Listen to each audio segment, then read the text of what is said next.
हरे कृष्णा। इस आने वाली पार्श्व एकादशी के उपलक्ष्य में चलिए आज हम एक पौराणिक कथा का श्रवण करते हैं।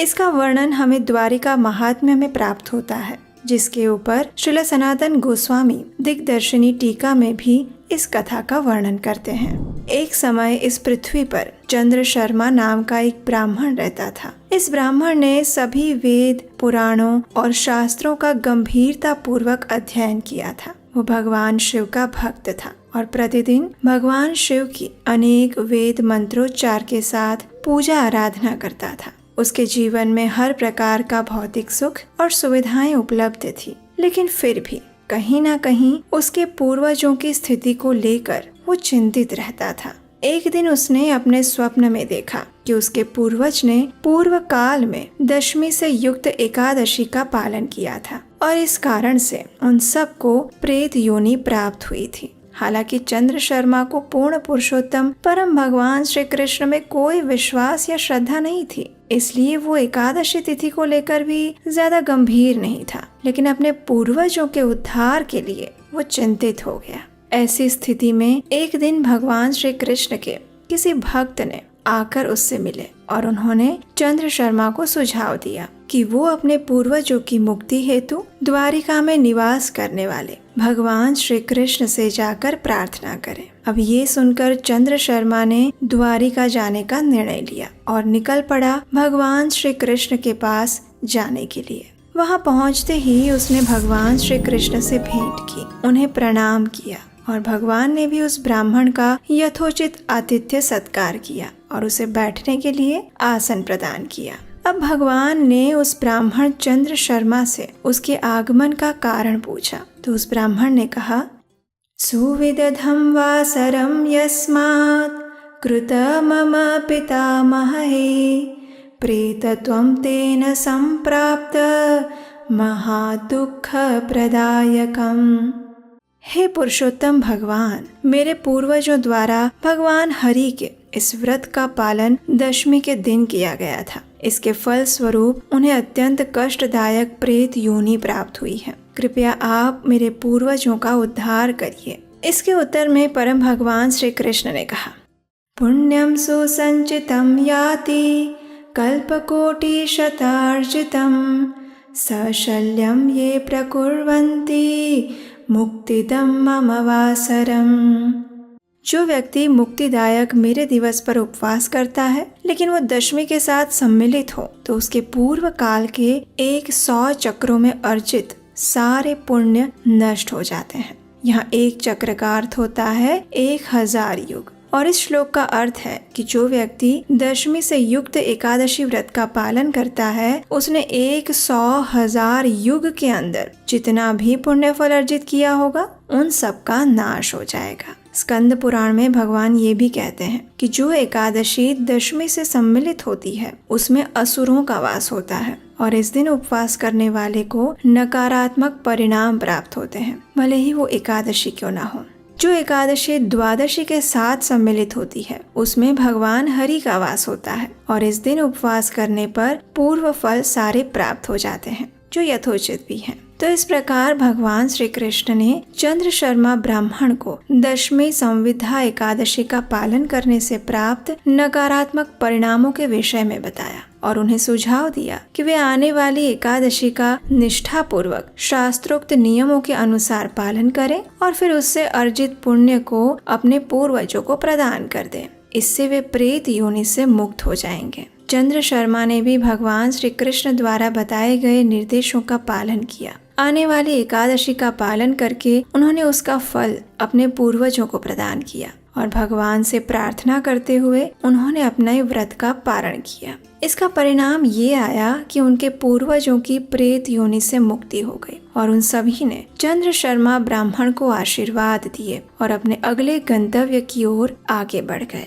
जब एकादशी तिथि 2 दिन आती है या फिर वो दशमी, द्वादशी या त्रयोदशी से सम्मिलित हो जाती है, तो हमारे किसी भी शास्त्र में दशमी से युक्त एकादशी का पालन करने की अनुमति नहीं दी जाती। एक समय गांधारी ने भी भगवान से यही प्रश्न पूछते हुए कहा था, हे प्रभु, मैंने ऐसा कौन सा घोर पाप कर्म किया था जिसके कारण मेरे सभी 100 पुत्रों की मृत्यु मेरी ही नजर के सामने हो गई? तो उसके उत्तर में भगवान ने यही बताया था कि वास्तव में आपने पूर्व जन्म में दशमी से युक्त एकादशी का पालन किया था और इसी कारणवश आपको इस जन्म में ये यातना भुगतनी पड़ी।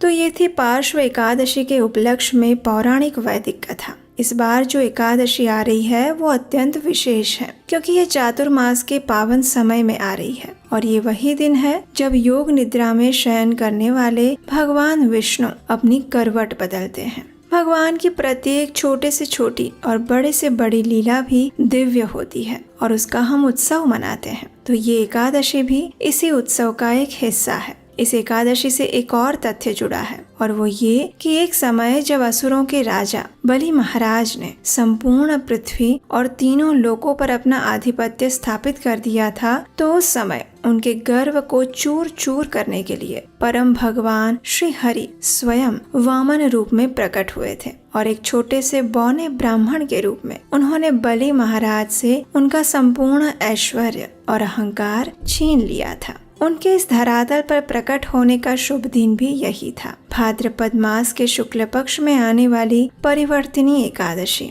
सामान्य रूप से प्रत्येक वर्ष ये पार्श्व एकादशी के अगले दिन वामन द्वादशी आती है। इस बार आने वाली पार्श्व या परिवर्तिनी एकादशी का पालन हम 14 सितंबर शनिवार के दिन करने जा रहे हैं। इस एकादशी का पालन करते समय कुछ बातों का अवश्य ध्यान रखिएगा और वो बातें हैं कि इस एकादशी का नियम पूर्वक पालन करने वाले व्यक्ति को प्रातः ब्रह्म मुहूर्त में उठ जाना चाहिए। स्नान इत्यादि से शरीर को स्वच्छ करके भगवान की मंगला आरती करनी चाहिए या फिर ऑनलाइन उसका दर्शन करना चाहिए। उसके बाद तुलसी देवी को जल अर्पण करके उनकी 4 बार प्रदक्षिणा करनी चाहिए। उन्हें धूप, दीप, गंध, पुष्प अर्पित करने चाहिए और उनके समक्ष बैठकर हरे कृष्ण महामंत्र का जप करना चाहिए। संपूर्ण दिन में उपवास का पालन करना चाहिए और इसका अर्थ ये है कि किसी भी प्रकार के अन्न जैसे कि गेहूं, चावल, दाल, तामसी भोजन इत्यादि वस्तुओं का सेवन कदापि नहीं करना चाहिए।